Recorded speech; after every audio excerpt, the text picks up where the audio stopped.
My name is Ricky Cabanyo Brikelmi from Barangay Consumalik, Bayawan City, Negros Oriental. BS in Agriculture, major in Agronomy and Pamplona State University. So in this video I'm going to make a reflection video in AG 206. And now let's go into my video. What did you feel about studying lesson 1? Is the lesson boring and ineffective? Is the lesson interesting and effective? Please elaborate. So, studying lesson 1, I must say I learned and observed more about biochemistry of glycolysis. Glycolysis, the word glyco means glucose, the word lysis means breakdown. The glycolysis is the metabolic pathway of glucose that produces energy, and the glycolysis takes phases in the cytosol of the cells. And now we will have an overview about this process and the reaction involved. In glycolysis, in one molecule of glucose, which is 6-carbon compound, which is broken down into 2 molecules, pyruvate, which is 3 carbon, and in this conversion the energy is released in the form of ATP and NADH for pyruvate for their metabolized in energy pathways that produces more energy. The process of glycolysis takes phases into 2 processes. In the first phase, the glucose converted into 2 molecules of glyceraldehyde 3-phosphate. So since this conversion addition involved of phosphate is actually energy producing it. In the second phase, the glyceraldehyde 3-phosphate converted into 2-pyruvate and the second phase energy produced. And now let's view to the reaction of glycolysis molecule of glucose that enter the cytosol, and the first reaction that takes place in the conversion of glucose 6-phosphate.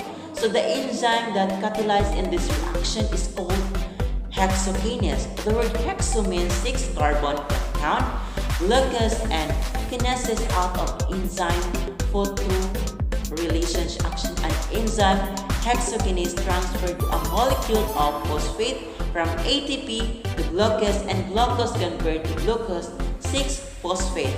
And this reaction ATP convert glucose of ADP. This is the glucose 6-phosphate converted into isomers, which is fructose 6-phosphate by enzyme isomerase.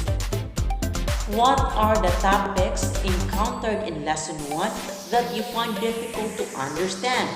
Well, biochemistry is hard. It requires more dedication and more will to study and to understand the details of all chemicals, processes, and the reaction occurring inside our body.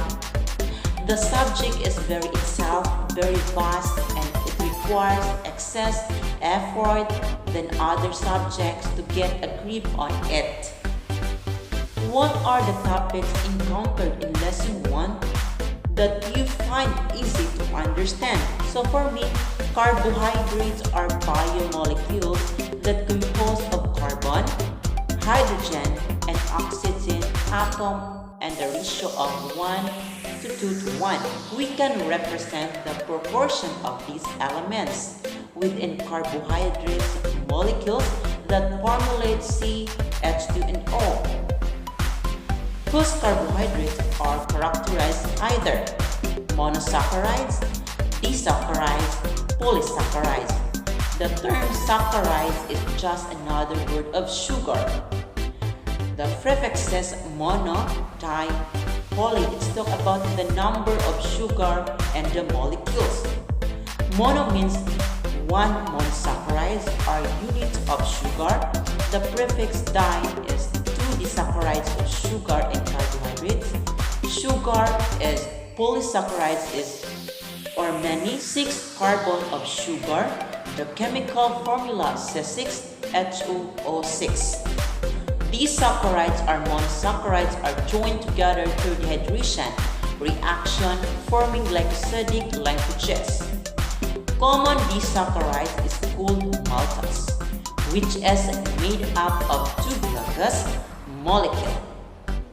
Sucrose, also known as table sugar, which is made up of glucose and fructose. And lactose or milk sugar, which contains glucose and galactose. Polysaccharides are formed of glucose monomers linked together form long chain. These long chain of glucose units are ideal for storing energy. The chain can be straight or branched. Plants store energy in the form of amylose, straight chains of amylopectin, which is branched chain.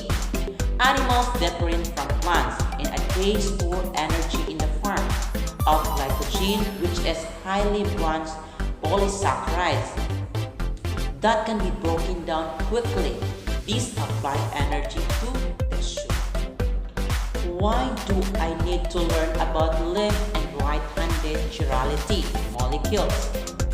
The right and left properties of molecules derive from the fact that carbon atoms can form bonds with four other atoms in such a way that if the four atoms attached to the carbon atoms are different, it is possible to draw two versions of the resulting three-dimensional molecule that are mirror image of each other. Thank you.